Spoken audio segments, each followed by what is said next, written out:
Juez Castel concede a defensa del expresidente Hernández el uso de Internet y dispositivos electrónicos durante el juicio que inicia este lunes 12 de febrero. Ministerio Público anuncia envío de un equipo de fiscales al juicio de Hernández en Nueva York para poder abrir nuevas líneas de investigación. Inside Crime revela entrevista con Erika Bandi, esposa de Magdaleno Mesa, antes de ser asesinada. Confirman las narcolibretas y la relación con Tony y Hernández. En nuestra serie sobre radiografía de la narcoactividad, conozca quiénes podrían ser los potenciales testigos en el juicio de Hernández, que podría arrastrar también a los militares. Exfiscal Orellana ratifica que la Sisi no se instalará este año y Luis Javier Santos va más allá. Ya no engañen al pueblo. Por dar declaraciones a la prensa en horas laborales, llevan a audiencia de descargo a maestro con posturas críticas hacia el gobierno. Chile rinde un emotivo homenaje de despedida al expresidente Piñera y Panamá niega salvoconducto a expresidente Martinelli para ir a su asilo dorado a Nicaragua. Este es su noticiero TN5 Estelar con Renato Álvarez y Cristina Rodríguez. Muy buenas noches, Honduras. Bienvenidos a la emisión de este viernes 9 de febrero, una fecha en la que estamos consternados aquí en el noticiero y toda la familia de Televicentro porque hace unos 45 minutos ha muerto un compañero fundador de este noticiero, del noticiero estelar de Honduras, Carlos Valladares, nuestro director de cámara. Carlos comenzó con Roxana Guevara, sí. y siguió con todas las directoras y directores que ha tenido este noticiero. Y justamente hoy me decía Rolando Romero, uno de nuestros compañeros que conducen los vehículos de nuestro equipo del noticiero, que lo vio a la 1 de la tarde, que ingresó con su vehículo al estacionamiento del Centro de Noticias Televicentro, venía con unos papeles, le digo, me imagino que eran papeles del seguro para justificar que no se presentó a trabajar ayer en la noche justamente por su enfermedad. Por eso le sorprendió a Rolando Romero cuando le dije hace 20 minutos, ¿sabes que murió Carlos Valladares? Si yo lo miré en la tarde, ¿cómo es posible? Así es la vida y así es la muerte, nos agarra cuando menos la esperamos. Carlos Valladares, te cuento, Cristina, que lo conocí en 1979. Ahí lo ven con la camiseta de la H. Era nuestro director de cámara. Todos los días teníamos alguna divergencia, porque ustedes saben lo que es preparar al estilo TN5 Estelar un noticiero. Tiene que salir todo perfecto. Y si no falla uno como presentador y periodista, de repente, de vez en cuando se comete algún error allá en la dirección de cámaras. Y entonces eso provocaba que en algún momento hubiese fricción. Claro, Carlos, sí. ¿Qué te pasó? Sí. Pero vos fuiste el del error, me respondía. Miren cómo es la vida, ¿verdad? Comentando las cosas en las relaciones de nosotros que presentamos. En el día a día, así es. Y de la gente que está en un lugar que le llamamos dirección de cámaras, donde controlan todo absolutamente y donde todo debe salir a la perfección para que ustedes tengan un noticiero de calidad. Pues te digo que lo conocí en 1979, ¿sabes dónde?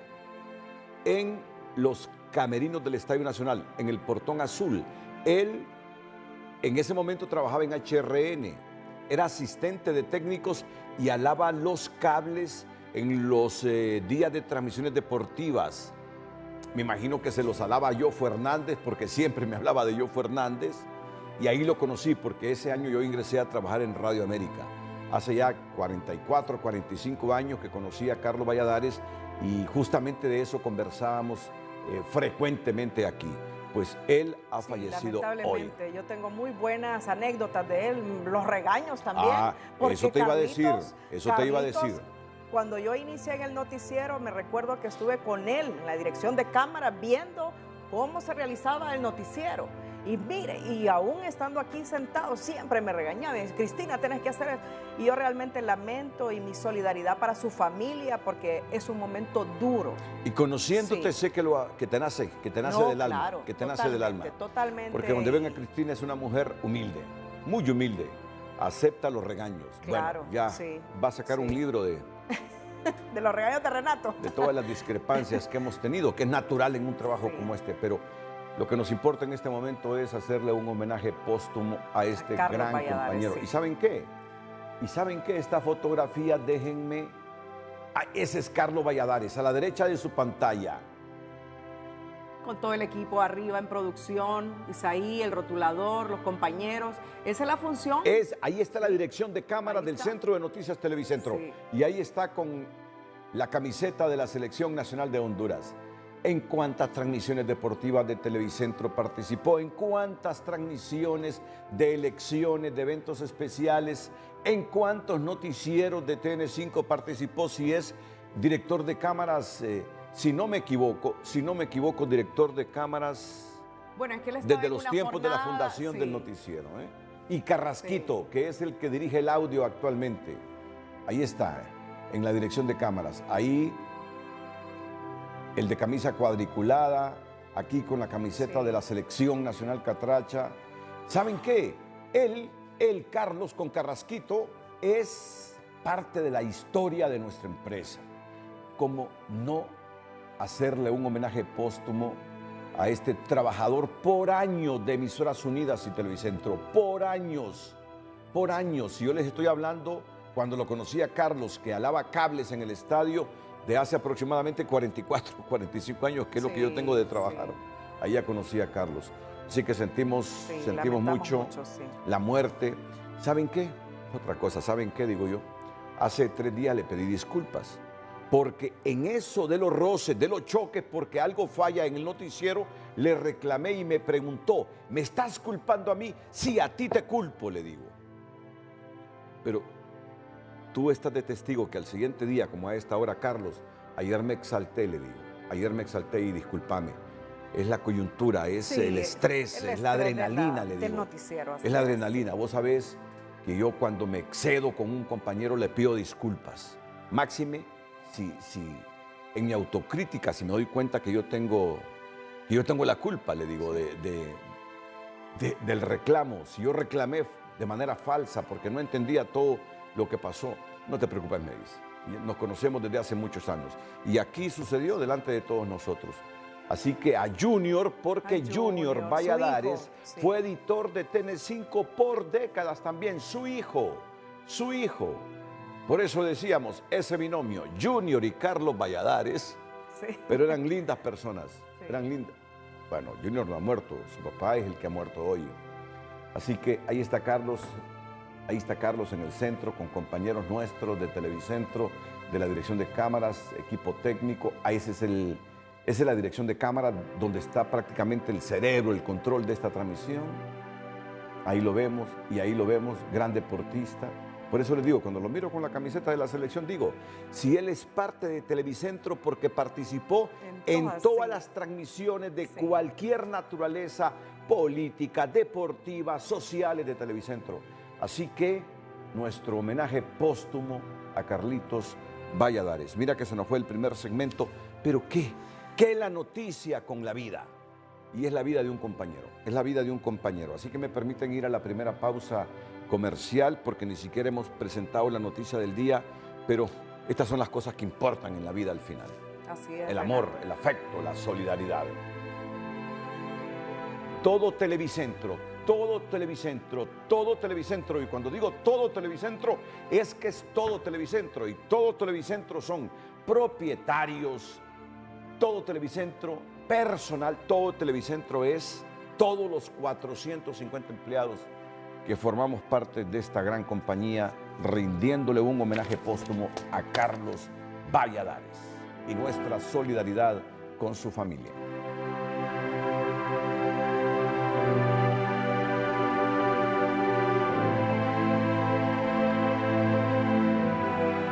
La periodista Gabriela Lobo cierra esta sexta entrega con un trabajo acerca de quiénes podrían ser los potenciales testigos que serían llamados al estrado y cuál ha sido su papel en el rol del narcotráfico en Honduras. El futuro del expresidente Juan Orlando Hernández Alvarado podría estar en manos de los testigos, que serán pieza clave para que el exmandatario hondureño demuestre su inocencia o, por el contrario, la Fiscalía del Distrito Sur de Nueva York compruebe su culpabilidad. Entre los potenciales testigos están los hermanos Alexander Chande Ardón, exalcalde de El Paraíso Copán, y Hugo Ardón, exdirector del Fondo Vial en el gobierno de Porfirio Lobo Sosa y durante los primeros 6 meses de la administración de Juan Orlando, quien también lo designó como uno de los líderes de su campaña política, lo cual le facilitó la circulación de fondos ilícitos para actividades fraudulentas, incluidas la compra de votos y el soborno a funcionarios electorales para asegurar el ascenso de Joe al poder, según la Fiscalía de Nueva York. Hugo Ardón se entregó a las autoridades de Estados Unidos cediendo dispositivos electrónicos, incluyendo una computadora, que contiene evidencia crucial sobre manipulaciones electorales en 2013 y el 2017, financiadas por el narcotráfico. Mientras tanto, su hermano Alexander Chande Ardón, que fungió entre el 2000 y el 2015 como alcalde nacionalista y con quien conformaron el cartel de los hermanos AA, que controlaba las rutas de tráfico de cocaína en Copán y Ocotepeque, era considerado un político intocable en su municipio y se autoproclamó el rey del pueblo. Chande Ardón también se entregó tras negociar con la Administración del Control de Drogas de los Estados Unidos, DEA, responsabilizándose de usar armas automáticas para cometer delitos, así como de lavar dinero y asociarse con otros narcos de alto poder. Chande Ardón, en el juicio de Tony Hernández, reveló los nexos con el Chapo Guzmán, otrora líder del cartel de Sinaloa. En los relatos se asegura que el Chapo entregó $1 millón para la campaña de Joe a Tony Hernández en los territorios de Chande Ardón como testigo. Otro de los potenciales testigos en el caso contra Joe podría ser Víctor Hugo Díaz Morales, alias El Rojo, un narcotraficante capturado en el 2017 en Guatemala, que inició su vida criminal de la mano de Héctor Emilio Fernández Rosa, alias Don H., un narco extraditado y condenado a cadena perpetua en los Estados Unidos. Tras ser capturado en el 2017, El Rojo aseguró en una corte de Manhattan que asesinó a 18 personas, le disparó en la cara a su propia esposa y ordenó el asesinato de la hija de 3 años de un narcorrival. El Rojo desarrolló una red de medios de comunicación en la región de Occidente, según reportes en poder de los fiscales neoyorquinos. Durante sus declaraciones en el juicio contra Tony Hernández, aseguró que en el 2009 contribuyó con $100,000 a la campaña presidencial de Porfirio Lobo Sosa y que a petición de Tony en el 2005 aportó $40,000 para la diputación de Joe, quien quería presidir el Congreso Nacional. Según El Rojo, en esos pagos a políticos también participaban Chande Ardón, el diputado Rodolfo Irías Navas, así como Davis Leonel Rivera Maradiaga y su hermano Javier Rivera Maradiaga del cartel de los Cachiros. Asimismo, se espera que Fabio Lobo, hijo del expresidente hondureño Porfirio Lobo Sosa, capturado en Haití en el 2015 y condenado por narcotráfico a 24 años de prisión más 5 años de libertad condicional, sea otro de los testigos en el juicio contra el exmandatario Hernández. De acuerdo con la Fiscalía estadounidense, Lobo fue un operador de los Cachiros, que utilizó su influencia política y alta clase social a favor del crimen organizado. Se asegura que junto a los Cachiros apoyó la presidencia de Juan Orlando en el 2013, con quien llegó a tener una relación personal bastante cercana, al grado que en una ocasión hablaron de aportes a su campaña por parte del cartel de Sinaloa. En tanto, Juan Carlos El Tigre Bonilla, ex jefe de la Policía Nacional hondureña, es otro de los potenciales testigos. Bonilla, según la Fiscalía de Nueva York, explotó de forma corrupta su cargo para facilitar el tráfico de cocaína. También hizo uso de la violencia, incluido el asesinato, para proteger a un grupo de narcotraficantes políticamente conectados con los que se relacionaba, incluidos Juan Orlando y su hermano Tony Hernández. En la lista de potenciales testigos no se descarta a los líderes del cartel de los Valle Valle, a quienes Tony Hernández habría dicho que su hermano, ya electo presidente, se vería en la obligación de entregarlos, y ellos lo tomaron como una traición al grado que decidieron eliminar a Juan Orlando, por lo cual el Tigre Bonilla comenzó a cerrar filas alrededor de Joe para su protección, según los relatos en los juicios y la información en poder de la Fiscalía de Nueva York. Otro que podría ser usado como testigo es el exalcalde de Yoro, Arnaldo Urbina Soto, quien fue extraditado en enero del año pasado a los Estados Unidos, donde era reclamado por 3 cargos asociados al narcotráfico y uso de armas para introducir drogas a ese país. Los nexos de los Urbina con Joe, Tony y otros líderes de los carteles que operan y operaron en Honduras han sido muy fuertes según las investigaciones del caso. El exalcalde de Yoro se declaró culpable en el 2017 por el delito de lavado de activos en perjuicio de la economía del estado de Honduras y fue sentenciado a 16 años de cárcel en el 2020. Sin embargo, la Sala Penal de la Corte Suprema de Justicia le dictó un sobreseimiento definitivo, pero no logró salir de la prisión porque un juez de primera instancia ya había autorizado en el 2019 su extradición a los Estados Unidos. Finalmente no se descarta que Tony Hernández, hermano de Jo, pueda ser llevado al banquillo de los acusados. Es un potencial escenario que se despejará cuando se conozca la lista de testigos que presente la Fiscalía, que de entrada ha anunciado a uno anónimo ligado al caso del crimen de Magdaleno Mesa. El inicio del juicio contra el expresidente Hernández está programado para el 12 de febrero y según los entendidos en la materia, el mismo tardaría entre 3 semanas a un mes. Tiempo durante el cual los ojos de Honduras y probablemente de todo el mundo estarán pendientes al tratarse del primer presidente latinoamericano electo vía democrática acusado por narcotráfico en una corte estadounidense. Anteriormente, Estados Unidos solo había enjuiciado al jefe de Estado panameño Manuel Antonio Noriega. Gabriela Lobo, Telenoticias.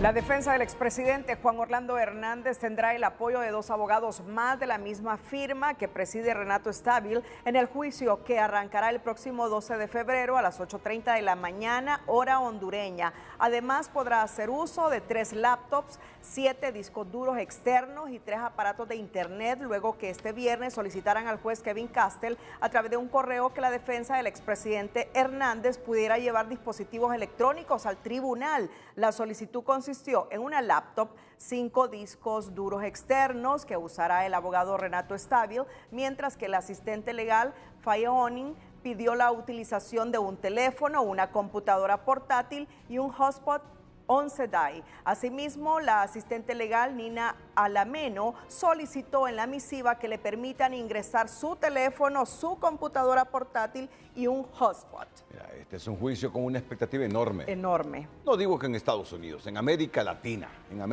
sin lugar a dudas.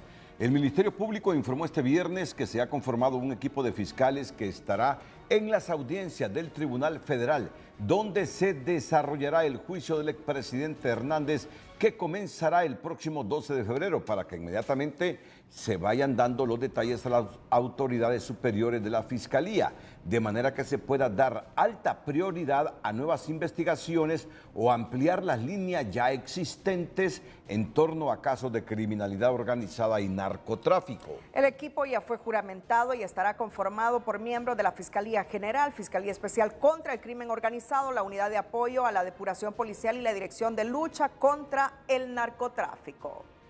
El medio especializado en seguridad y crimen organizado, Inside Crime, publicó este viernes un resumen de la entrevista que le hicieron a Erika Bandy, esposa del extinto Magdaleno Mesa, los periodistas Jeff Ernst y David Adams, antes de que Bandy fuera asesinada. Bandy y su esposo Magdaleno Mesa fueron asesinados en fechas distintas y se les liga al tema del narcotráfico relacionado con la familia del expresidente Juan Orlando Hernández. La publicación comienza relatando que a Bandy le temblaban los labios al hablar de su esposo, pero que aún así reveló que Magdaleno Mesa le dijo que a él lo iban a matar y que si eso ocurría, que dijera todo lo que supiera públicamente para salvar su vida, que no se callara. También dijo que su esposo estaba arrepentido de haber guardado silencio. La publicación de Inside Crime indica que la relevancia de Erika Bandy en el juicio contra Hernández es que era la única, aparte de Magdaleno, que podía interpretar las libretas contables que utilizó la Fiscalía estadounidense para condenar a Tony Hernández. Ahora esos mismos, los libros,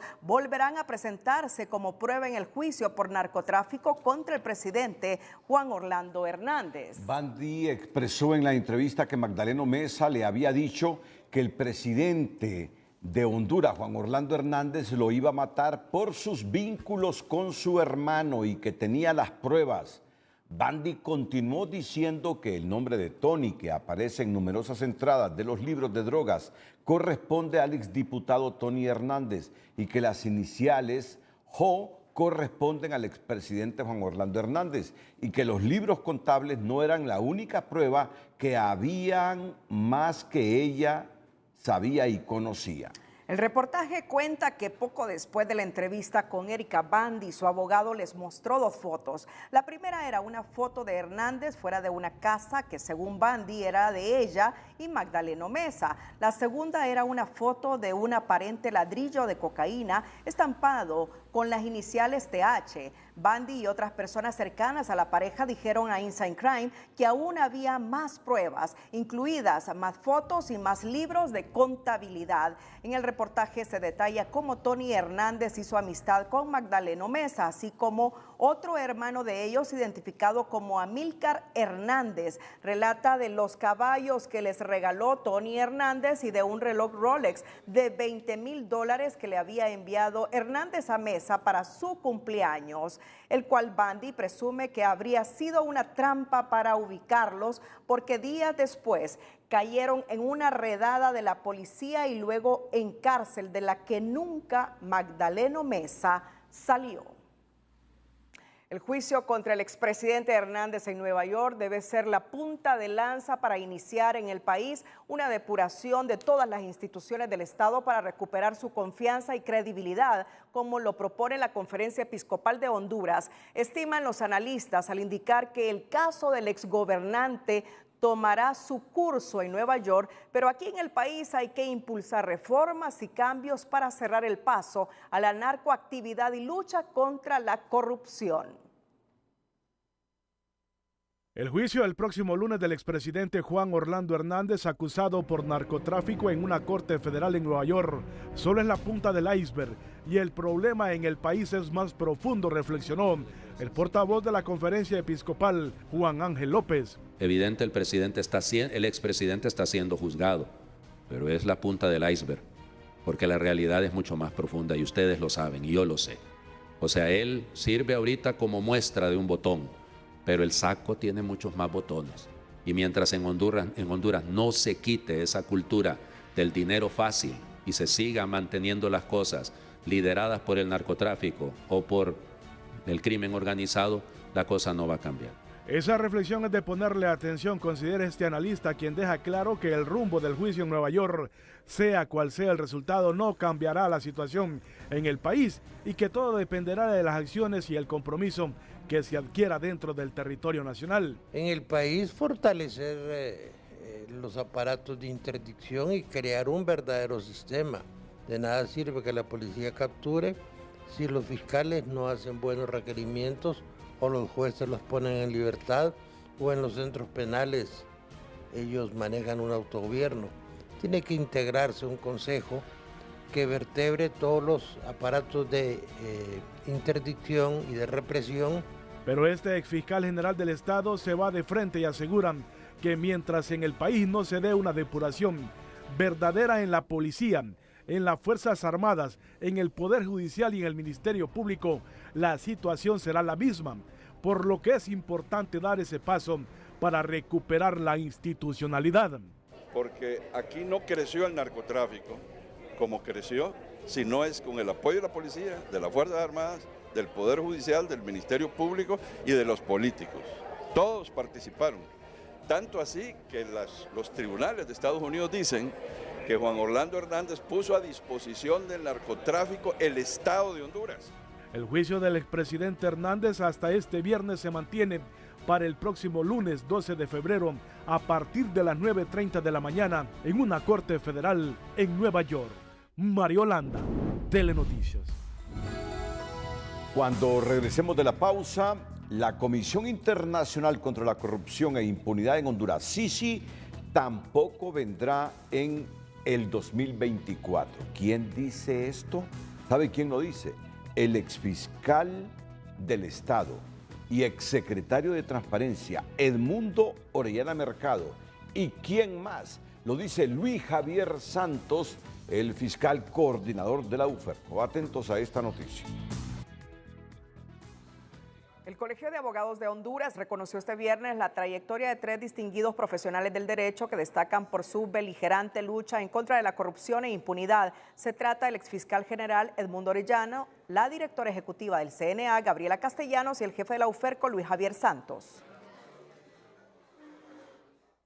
Su servidor ha reconocido a 3 destacados profesionales que con su ejemplo, trayectoria, compromiso, valentía han comprobado desde hace muchísimo tiempo la lucha y el combate contra la corrupción en nuestro país, que es un flagelo implacable en toda Latinoamérica, porque mire, el poder corrompe y el poder absoluto corrompe absolutamente, y es necesario los equilibrios que estas personas han hecho desde diferentes trincheras en nuestro país.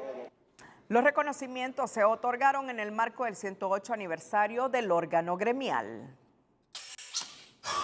La directora ejecutiva del CNA, Gabriela Castellanos, no descarta pensar que en Honduras pueda ocurrir la misma historia de Nicaragua, donde la Secretaría de Gobernación fue instrumentalizada para burocratizar los procesos de documentación que anualmente deben cumplir las organizaciones no gubernamentales para mantener su personalidad jurídica.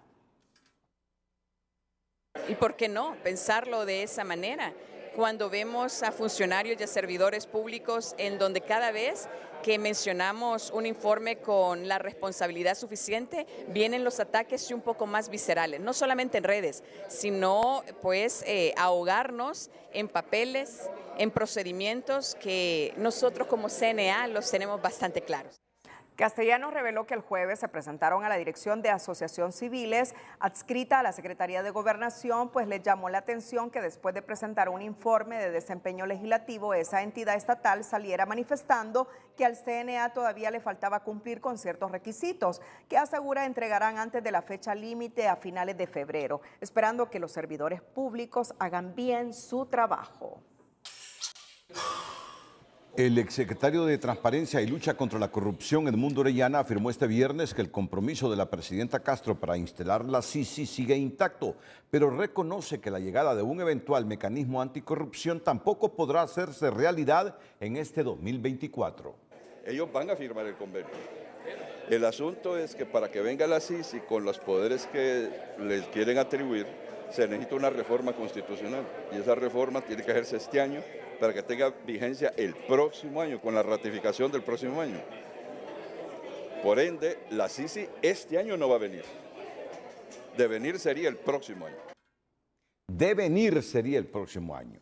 Orellana hace referencia a la iniciativa de reforma por adición al artículo 232 constitucional que presentó en octubre de 2022 la diputada e hija de la pareja presidencial Xiomara Hortensia Zelaya, la cual permitiría que la CICI pueda investigar temas como los fideicomisos, concesiones y contratos leoninos suscritos durante los últimos 12 años. Pero Luis Javier Santos, jefe de la UFERCO, indica que sería imposible hablar de la firma de un convenio antes de septiembre, pues es en ese mes que se abre el periodo de sesiones de la Asamblea General de la ONU, que es la que debe autorizar la suscripción del mismo al secretario general.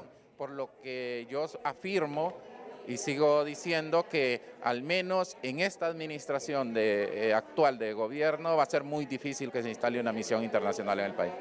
Santos pidió no seguir engañando al pueblo hondureño, pues antes de 2026 es imposible que una misión internacional comience a operar en el país. Lo han escuchado en este momento y le pido a la productora que me editen esta cita específica de Luis Javier Santos.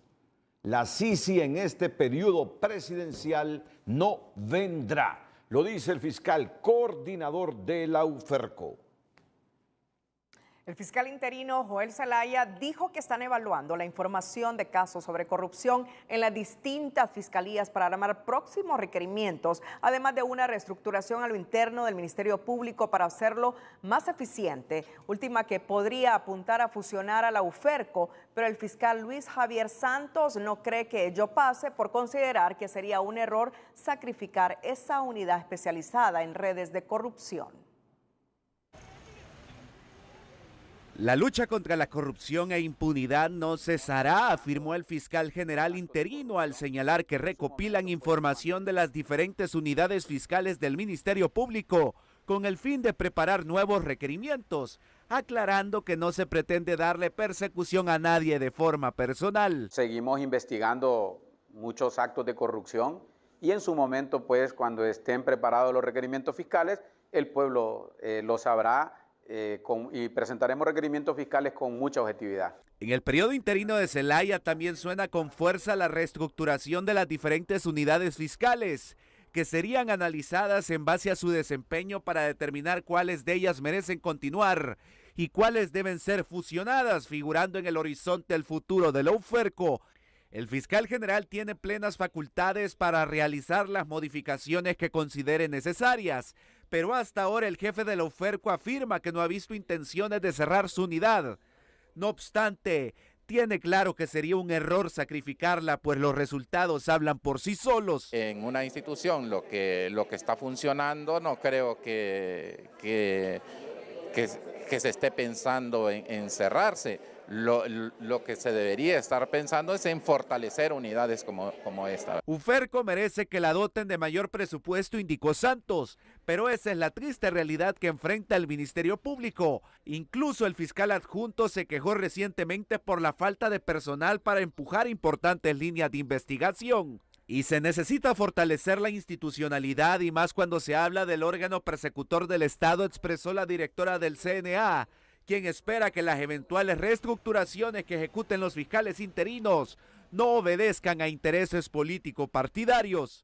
Pienso que hay que hacerle un llamado a estas autoridades interinas para que realmente miren con una lupa esa reestructuración y que venga a fortalecer la lucha contra la corrupción de manera frontal. Los expertos anticorrupción indican que una manera en la que el gobierno puede dar muestras de su voluntad para combatir la corrupción es mediante el apoyo financiero y logístico a las instituciones encargadas de esa tarea. Atentos, porque después de la pausa comercial informaremos que el gobierno invertirá 40 millones de lempiras en construcción de parques y canchas. Lo ha informado el director nacional de Parques y Recreación, Cecilio Cruz. Y también le informaremos en San Pedro Sula. San Pedro Sula es el hijo marginado del gobierno, según el alcalde Contreras. En la sección del emprendedor le contamos cómo el oficio de la zapatería sobrevive en el centro de la ciudad de La Ceiba, generando empleo y manteniendo tradiciones. El emprendedor de hoy es presentado por Banco Ficosa. Queremos que llegues lejos. Banco Ficosa.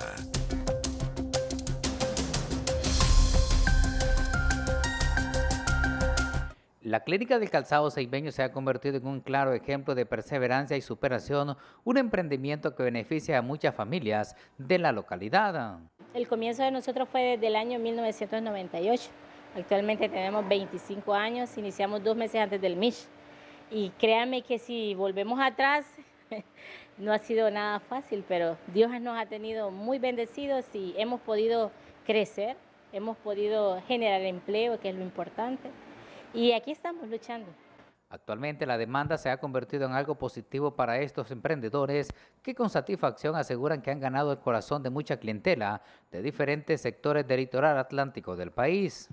La pandemia vino a cambiar muchos aspectos para darnos a conocer, pues sí, hemos dado a conocer nuestro negocio, nuestro emprendimiento a nivel nacional y gracias a Dios ha tenido aceptación. Bueno, actualmente, mire, tenemos 10 empleados. Lastimosamente, ¿verdad? Lo que es el rubro, la mano de obra no está fácil. La mayoría de empleados se nos ha ido, ha emigrado.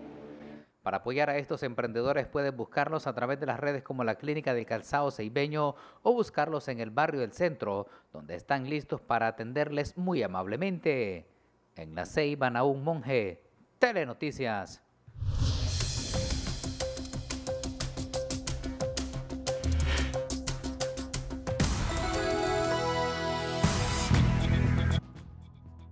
El director nacional de Parques y Recreación, Cecilio Cruz, informó este viernes que su dependencia invertirá más de 40 millones de lempiras en la construcción de parques y canchas en varios municipios del país, luego de recibir la solicitud de autoridades locales. Los parques son unos parques bellos, vistosos, ¿verdad? Que cuando hemos ido a inaugurarlos a muchas aldeas, a muchos caseríos y a los municipios, los niños se sienten muy contentos, muy alegres, porque nunca en su vida han tenido una diversión, van, y nunca han visto un parquecito como lo que nosotros construimos, y lo mismo las canchas multiusos que también construimos, y esto es para que los jóvenes se alejen de los vicios, de las drogas y del alcohol. Cecilio Cruz, más conocido como Chilo Cruz, dijo que en el 2023 su oficina construyó 29 parques y canchas deportivas, pero en este año las peticiones han sido mayores, por eso requiere de un incremento de 20 millones de lempiras, porque actualmente solo cuenta con una asignación de 40 millones. Bueno, Cecilio Cruz, como ustedes lo saben, fue un simpatizante, activista, icónico del Partido Liberal, pero actualmente Cecilio Cruz es el director nacional de Parques y Recreación de Gobierno. Y es en esa categoría que dice que el gobierno invertirá 40 millones en construcción de parques y canchas. Un moderno almacén de biológicos fue inaugurado en el municipio de Puerto Lempira, cabecera municipal de Gracias a Dios, y ello brindará un mejor acceso a las vacunas en esa apartada y selvática región del país, informaron las autoridades. Y estoy muy contento porque vino la vacuna en Cosquira. Mientras esperaban ser atendidos en un centro de salud del departamento de Gracias a Dios, Jimmy y su madre recibieron la noticia que ahora en su localidad tendrán acceso a más vacunas tras la inauguración de un moderno almacén de biológicos en Puerto Lempira. Agradecen el proyecto que beneficiará a miles de hondureños que han estado olvidados e ignorados. Necesitamos más vacuna, más atención. Necesitamos más medicamento para los niños porque hay mujeres embarazadas también y necesita atención. Me alegro que por lo menos que ahora está atendiendo aquí en La Mosquitia, gracias a Dios, porque se habían olvidado y ahora están acordando, gracias al Señor. Me siento bien. El almacén, que fortalecerá la cadena de frío y aumentará la capacidad de reserva de inoculantes, también servirá para guardar implementos de vacunas y otros medicamentos. En UNICEF explican que cuenta con todos los estándares de calidad global y que beneficiará a casi 13,000 niños del sector de La Mosquitia. Se va a garantizar una provisión más regular, más eficiente de vacunas y sobre todo también evitar pérdidas de vacunas por que los equipos no puedan mantenerlas con la calidad. Usted sabe que los productos biológicos, las vacunas, son extremadamente sensibles a los cambios de temperatura, al transporte, y tener un almacén que tiene capacidad, como digo, para tener vacunas en el mejor estado posible durante al menos 3 meses y durante todo el año, es decir, pues eso desde luego que mejora la calidad del servicio. Nos trasladamos a la comunidad de Cauquira, unos 30 minutos de Puerto Lempira, en el departamento de Gracias a Dios. Ahí, como en otras zonas aledañas, se transportarán las vacunas en lanchas como esta para acercar lo más posible los inoculantes a todos los habitantes de estas zonas postergadas de Honduras. Este programa viene acompañado no solamente de la garantía de abastecimiento para todo el departamento durante 3 meses consecutivos, lo que nos permite realmente organizar los envíos con el apoyo de las Fuerzas Armadas o con la misma autosuficiencia que pueda tener la Secretaría de Salud. Pero es que también viene acompañado de todo el despliegue interior, camiones, lanchas, para ir a entregar en termos a cada región, a cada municipio, a cada centro de salud o casa por casa la vacuna. Con esta obra, los habitantes del departamento de Gracias a Dios tendrán mayores accesos a vacunas como la del sarampión, rubeola, parotiditis, tosferina, tuberculosis, poliomielitis, papiloma humano, influenza y COVID, entre otras. La construcción fue posible gracias a una donación del gobierno japonés, el cual a través de su embajador en Honduras aseguró un total apoyo para el país y el fortalecimiento de los lazos de amistad con el pueblo hondureño. La construcción de este almacén es parte de una asistencia que realizó el gobierno de Japón a través de UNICEF Honduras, que tiene un monto de $2 millones aproximadamente y consiste en, además de la construcción de este almacén, en la donación de refrigeradores para almacenar vacunas, camiones, vehículos para transportar vacunas, y este tiene el objetivo de garantizar de que toda la población hondureña tenga un acceso a una vacuna de calidad que haya sido manejada adecuadamente. De acuerdo con las autoridades, esta obra, que beneficiará a más de 112,000 habitantes de Gracias a Dios, será el inicio de los esfuerzos que se realizarán para que Honduras nuevamente se convierta en un referente de inmunización a nivel latinoamericano. Gabriela Lobo, Telenoticias. En principio, la dirigencia magisterial tiene la certeza que el aumento al salario de los docentes aprobado el miércoles por el gobierno será mejor que el año pasado, porque además del porcentaje de incremento en el sueldo base, también se aplicará otro monto por cargos administrativos, calificación académica, quinquenios y zonaje para los profesores de Islas de la Bahía y gracias a Dios como parte del combo que les significan los colaterales. Se paga la planilla normal y el 29 de febrero, y ojo con esto, el 29, porque muchos pueden decir que el 28 termina, ¿no? El 29 se va a hacer el pago de la planilla complementaria del reajuste del mes de enero y el mes de febrero, y ya en el mes de marzo ya va normalizado. ¿Qué es lo que se va a anunciar el próximo jueves? Nada más los montos, porque va el tema de los colaterales, que son los quinquenios, el zonaje, el tema de cargos directivos y la calificación académica, que significan porcentajes, que donde casi ya coincidimos al 100%. Estiman que el menor incremento podría ser de 1.800 lempiras y que el impacto en las finanzas del Estado rondará los 2.500 millones de lempiras con el compromiso de los maestros de no perder clases. Citan a audiencia de descargo al exdirector departamental de Educación por brindar entrevistas a la prensa de San Pedro Sula en horas laborales y sectores condenan estas acciones que son un claro bozal para la fuente que no exprese lo que conviene al gobierno. El licenciado Gilberto Benítez, subdirector de un centro educativo de San Pedro Sula y fuente de la prensa sanpedrana, fue citado a una audiencia de descarga por procesos disciplinarios y faltas graves, pero el maestro cree que es una persecución con el fin de silenciarlo por dar declaraciones contrarias a lo que quiere escuchar el gobierno. No quieren de repente que ustedes tengan una fuente en educación para así pues no dar a conocer al final del año las cantidades de alumnos que desertan de las escuelas en Honduras o las cantidades de alumnos que reprueban, que en Honduras hay una ola sin precedentes de migración. De todos es conocido la afiliación nacionalista del profesor Gilberto Benítez, pero tratar de impedir que brinde declaraciones a los medios es un claro abuso, expone el director del José Trinidad Reyes, quien también ha sido perseguido pese a ser miembro del Partido Libertad y Refundación. Que yo vivo persecución dentro de mi propio partido, que no puede estar experimentando el compañero Gilberto Benítez, que él no esconde que es nacionalista, pero esta gente actúa con ese sesgo. Cuando uno administra el sistema educativo, está administrando docentes, y los docentes pertenecen a los diferentes partidos políticos y no debe existir eso. Nadie puede coartar la libertad de expresión para dar cifras o informes que son de carácter público. Pretender poner un bozal es un atentado, expone este empresario. En este caso yo creo que no se debería dejar que los que quieren decir la verdad la callen, porque es lo que nos queda prácticamente. Honduras no puede perder su voz. El Colegio de Periodistas Capítulo San Pedro Sula, al conocer el documento por la que se llamó a la audiencia de descargo al maestro, pidió ser parejos, porque para nadie es desconocido que muchos funcionarios solo pasan escribiendo y dando entrevistas en horas laborales. Si van a aplicar la ley, pues que la apliquen en general, porque todos los funcionarios en Honduras, a los que les gusta dar entrevistas, atienden a los medios en horas laborales. Y esto más, muchos se dedican más tiempo a las redes sociales que a atender sus funciones. Al subdirector lo acusan de utilizar el tiempo hábil de trabajo para asuntos distintos a su cargo, maltrato, solicitud de dinero a los alumnos y respeto al Consejo de Maestros, y eso es persecución según el docente. Orlin Martínez, Telenoticias. El alcalde Roberto Contreras parece que no volverá a buscar la reelección de la alcaldía de San Pedro Sula, molesto por el olvido en la que se encuentra la ciudad por parte del gobierno y catalogó como a la capital industrial como el hijo marginado del gobierno.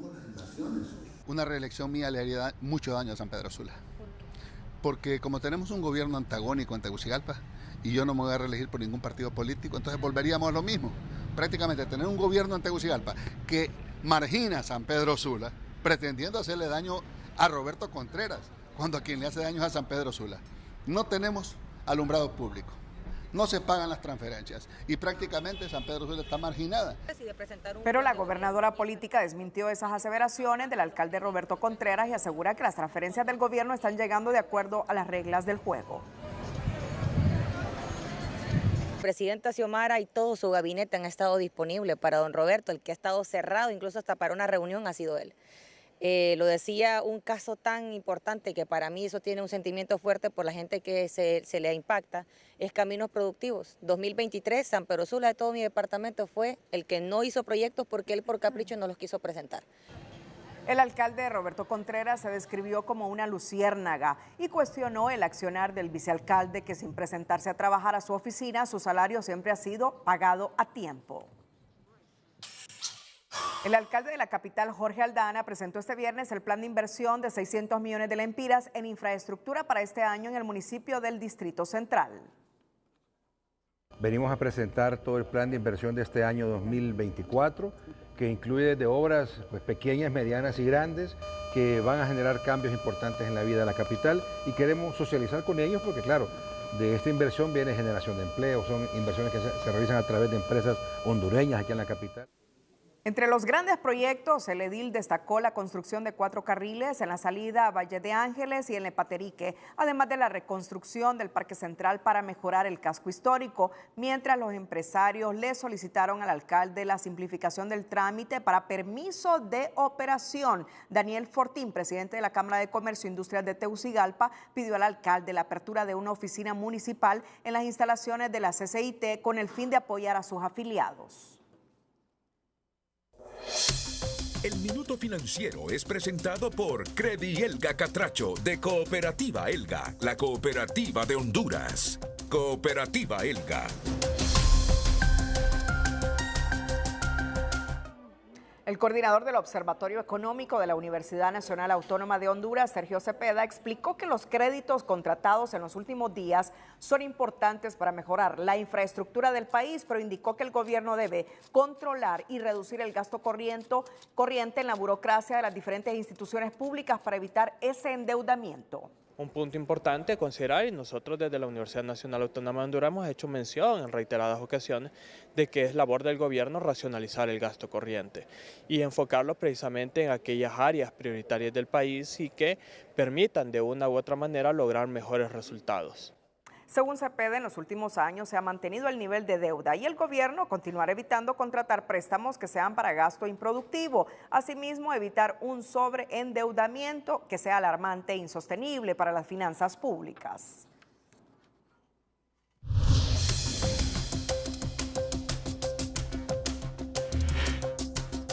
La secretaria de Agricultura y Ganadería, Laura Suazo, inició un recorrido por las zonas productoras del país para impulsar el apoyo técnico y financiero a los productores de granos básicos, para lo que tienen contemplado 3.000 millones de lempiras este 2024 a través del Banco Nacional de Desarrollo, Banadesa. Que estamos haciendo todos los esfuerzos a través de la banca nacional, de la compra nacional, que es el IMA, y de la venta nacional, que es Banasupro en primera instancia, para que no haya desabastecimiento de granos, pero también para que haya producción, para que el productor reciba un precio justo y también el consumidor. La funcionaria indicó los departamentos del Paraíso, Olancho, Atlántida y Colón con alta capacidad productiva son contemplados como zonas prioritarias para extender el financiamiento dedicado a la cosecha de granos básicos. Las autoridades de la estatal Empresa Nacional de Energía Eléctrica informaron este día que están listas para enfrentar la demanda energética del verano con la contratación de 270 megavatios de forma directa y su distribución según zonas estratégicas a fin de evitar los apagones. Estas compras, según los expertos, tendrán un costo alto para el país y por ser directas carecen de patrones de transparencia. Economía Hoy es presentada por Banco de Occidente. Tenemos 72 años fieles a nuestra esencia, apoyando al pequeño de hoy haciendo el grande del mañana.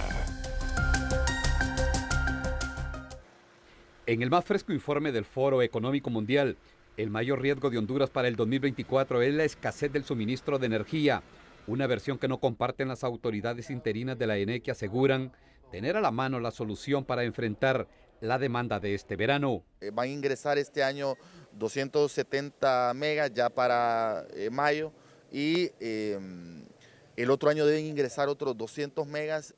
270 megavatios que se contratarán de manera directa y por zonas estratégicas en todo el país.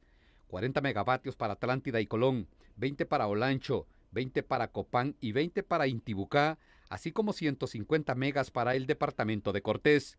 Es una salida de emergencia para hacerle frente a la demanda energética del próximo verano, pero que se convierte en una medida supremamente dolorosa para las anémicas finanzas de la estatal eléctrica. Y es que se trata de millonarias compras directas reñidas con la transparencia y con costos por kilovatio hora sumamente caros por tratarse de generación a base de diésel. Cuando ya se compra de emergencia, pues obviamente los precios suben porque el equipo que se utiliza un combustible que es muy caro. Toda potencia generada por diésel es cara. Y este paso entonces, si es todo por diésel, pues lógicamente sale caro, pero hay que dar ese paso porque el país ocupa potencia firme y estamos contra el tiempo. Pero salirle al paso a los apagones o racionamientos de este verano tendrá un precio de escándalo y según Kevin Rodríguez, experto en temas de energía de ASJ, el kilovatio hora fácilmente podría costar 40 centavos de dólar. Y se ha escuchado es que los precios podrían superar los 38 centavos de kilovatio hora. Cuando lo comparamos con 15, que es lo que se está pagando en promedio, realmente estamos hablando de un costo bastante caro, bastante alto, que viene a impactar en la tarifa, viene a impactar en la competitividad del país. Tapar las grietas del fracasado proceso de licitación de los 220 megavatios, más otras improvisaciones en la ENE, le costará a la estatal eléctrica miles de millones de lempiras que, según los expertos, solo profundizará su crisis financiera. Ulises Aguirre, Telenoticias.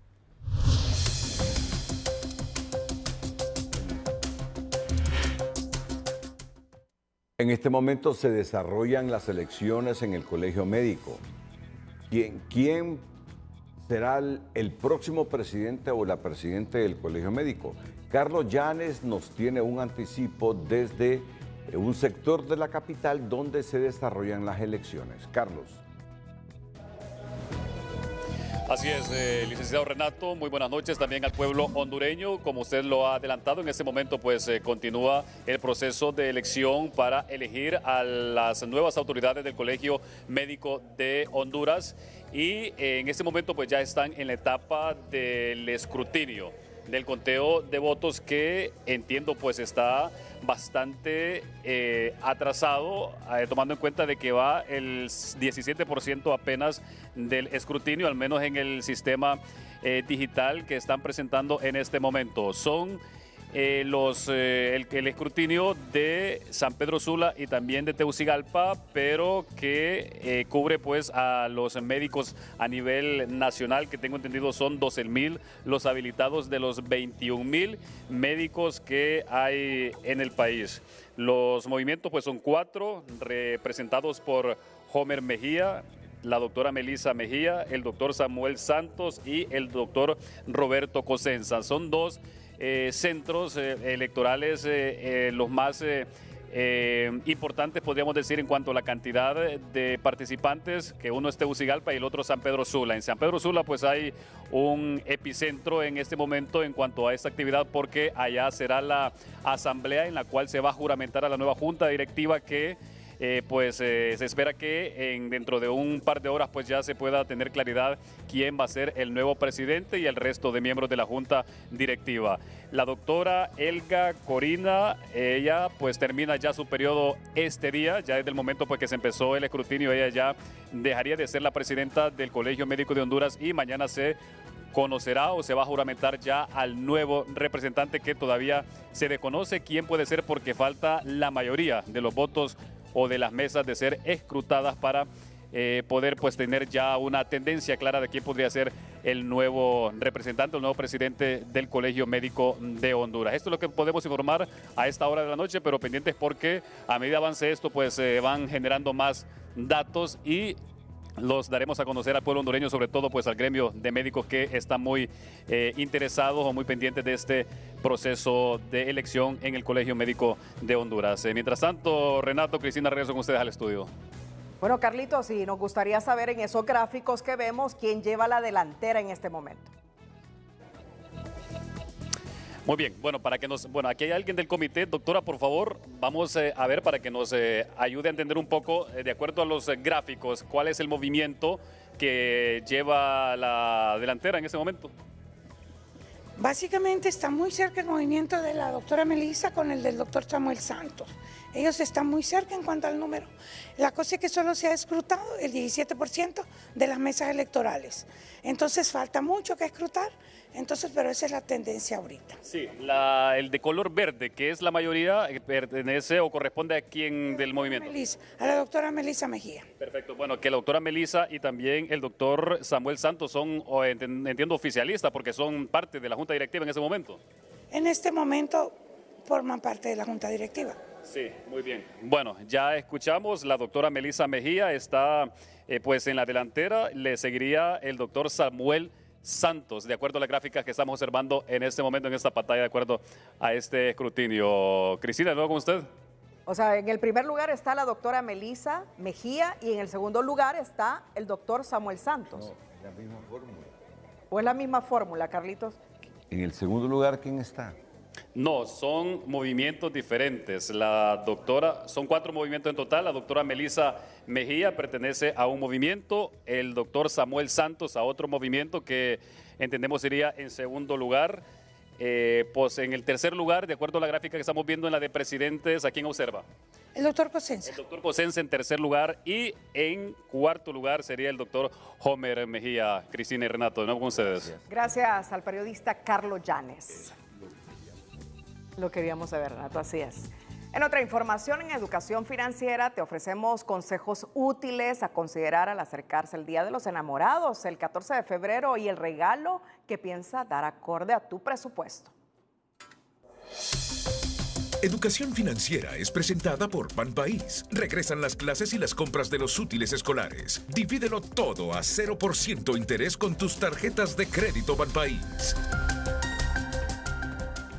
Contemple un presupuesto. Antes de comenzar, es importante plantearse una cantidad límite a gastar para que a partir de ella pueda ver cuáles son sus opciones de obsequios y finalmente se decante por la que más se ajusta a ese presupuesto. Sea honesto. La honestidad es la base de una relación y para este San Valentín es válido preguntar a su pareja qué es lo que desea. Con su respuesta podrá asegurarse de que el regalo le encantará y así podrá hacer un presupuesto más específico en cantidades y obsequios. Compare precios. Saber con anticipación cuál será su abanico de opciones de regalos le ayudará a comparar precios e inclusive tiendas en las cuales ese obsequio que busca se ajuste a su presupuesto.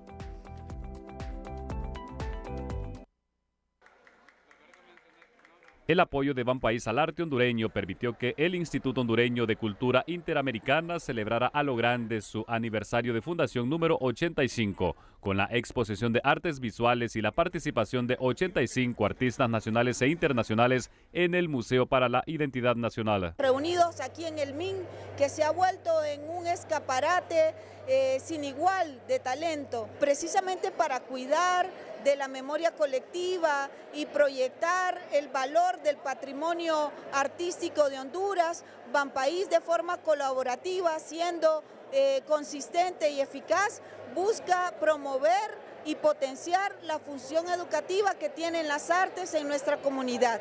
La ceremonia de aniversario expuso las potencialidades de los artistas hondureños, de los cuales muchos recibieron reconocimientos por su entrega abnegada a la lucha de mantener viva esta área de la cultura hondureña. Refleja lo que hemos sido capaces de hacer los hondureños a lo largo de nuestra vida republicana. Y también es un reflejo aún de lo que está pendiente por hacer. Es un reflejo del talento artístico del siglo XX y del siglo XXI y pues de toda la labor que la institución ha hecho con los artistas a lo largo de los años. Este evento de gran trascendencia para la cultura hondureña atrajo el interés de personalidades relevantes, entre ellas la embajadora de los Estados Unidos, Laura Dogo, que al igual que Banpaís reconocen el papel del arte en el desarrollo de los pueblos.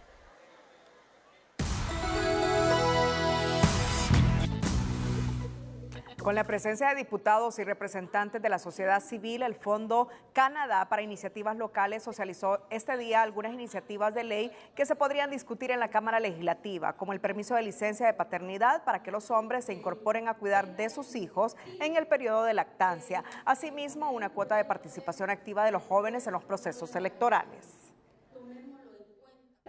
Los hombres sería gradual, o sea, en la propuesta, si usted vio en la discusión, se hablaba de 5 días inicialmente o 3 días inicialmente y luego ampliar hasta un par de semanas más. Eso creo que con incorporar un par de días ya estaríamos ganando un montón para que los papás también se hagan responsables del cuidado de los niños. Y en el caso de los jóvenes se pide que se incorpore una cuota de participación en las elecciones para los jóvenes, porque no existe en el momento.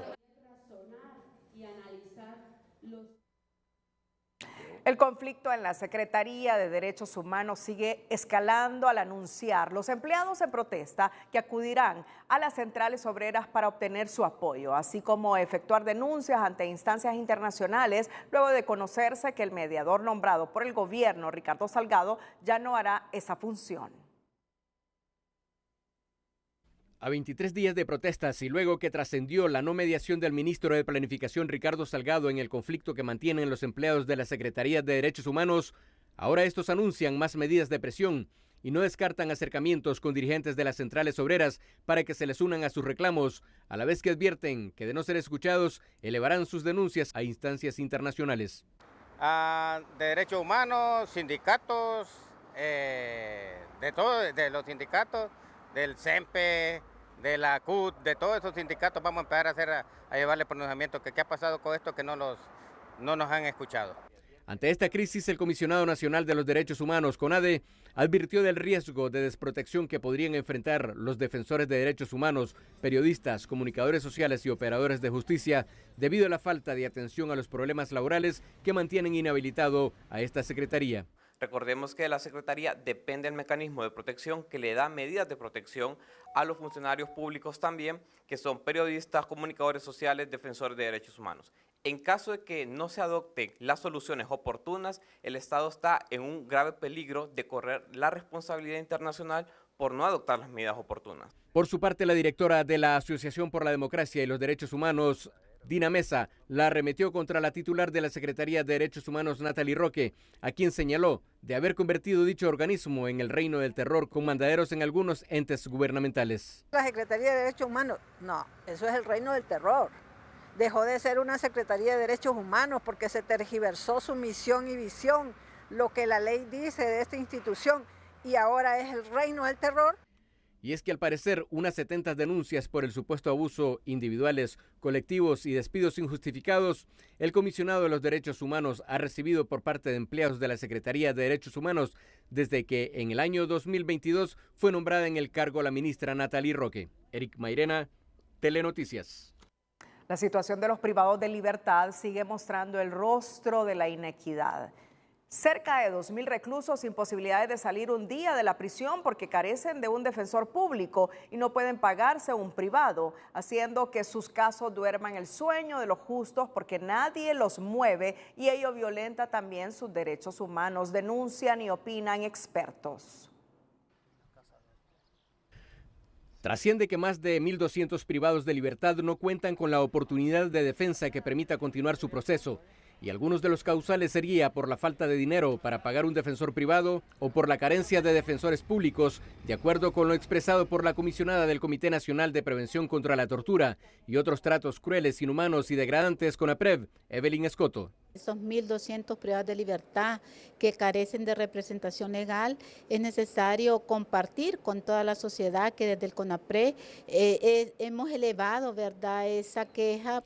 Otro de los problemas que existe al interior de los recintos penales es que un buen número de la población penitenciaria no obtiene su libertad porque no cuentan con la capacidad económica para pagar una multa y según lo expresado por el profesional del derecho Marlon Duarte, se les estaría violentando su derecho conforme ley, ya que está establecido que nadie puede ir a la cárcel por deuda. Existen privados de libertad que, valga la redundancia, están presos por no tener recursos para pagar una multa. El Congreso, hay una falencia, como bien lo decía usted, hay una laguna legal en el hecho de establecer y determinar de que una persona no puede estar presa, no puede estar detenida porque tenga una deuda, una multa con el Estado. Por eso esto quiere decir que toda persona por una deuda podría estar privada de libertad, o sea que una persona que debe un vehículo, que debe una refrigeradora. Ante esta situación, la directora de la Defensa Pública, Fanny Salinas, asegura que verificarán in situ la situación de cada uno de los privados de libertad en los diversos juzgados del país, para identificar caso por caso y asimismo proceder a solventarles como una forma más de ir descongestionando las cárceles. Desde la defensa pública ya se han girado todas las instrucciones a nivel nacional en las 35 sedes con las que contamos para que los defensores públicos se aboquen a cada uno de los juzgados y poder revisar in situ cada uno de los expedientes. Eric Mairena, Telenoticias.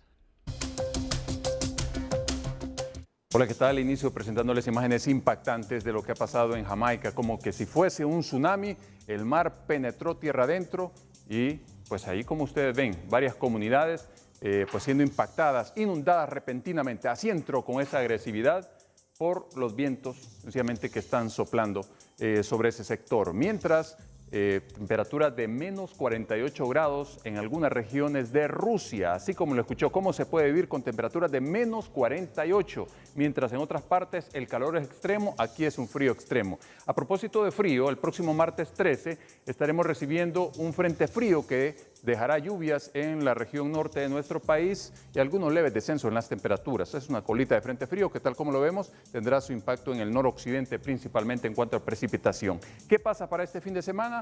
Pues tenemos una condición muy cálida en el territorio porque este viento acelerado del este llega cálido, pero también algo importante es que eleva el oleaje, principalmente en el litoral caribe hondureño, por encima de los 2 metros, así que por favor, precauciones. Y en cuanto a posibilidades de lluvia, ninguna, ni para esta jornada de sábado, ni para el domingo. La condición es totalmente seca y las temperaturas de 32 en el norte, entre 25 y 33 en la zona occidental, aquí en el centro con 31 máximas, amaneciendo con 13, entre 20 y 36 en la zona sur y entre 17 y 31 grados en la parte oriental. Y cierro con este comparativo. Febrero de 2023, así estaban las temperaturas. Febrero de 2024, mire usted, parece un infierno en las temperaturas globales a nivel de océano. ¿Cómo no tendremos estos fenómenos extremos que son cada vez más recurrentes? A tomarlo en cuenta. Cuídense mucho, siempre les queremos como televidentes y no como noticia.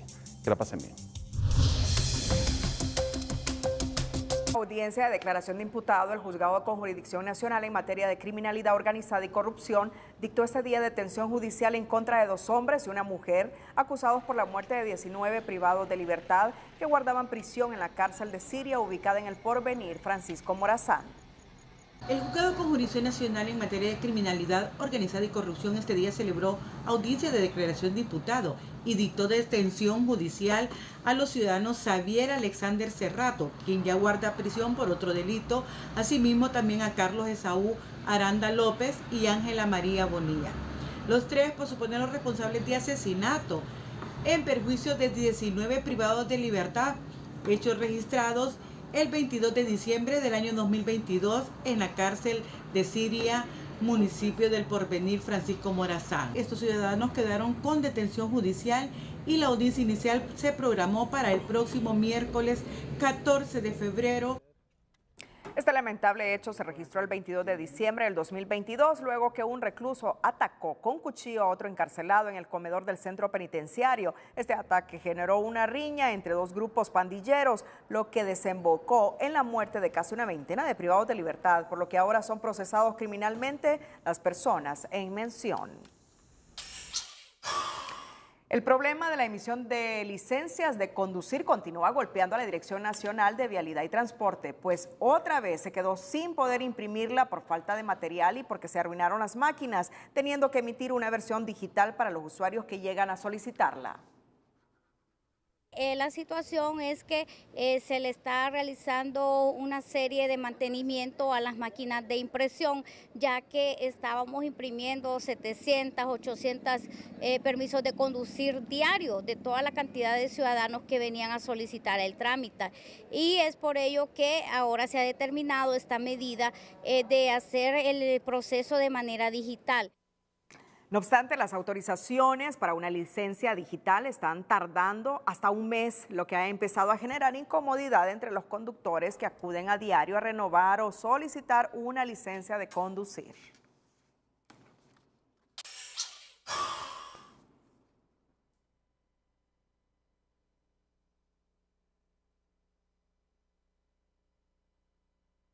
Damos la emisión estelar con las 5 de TN5. Las 5 de TN5 son presentadas por Tigo. Mi familia a todo navegar con internet de 65 megabytes por solo $36. Contrátalo ya.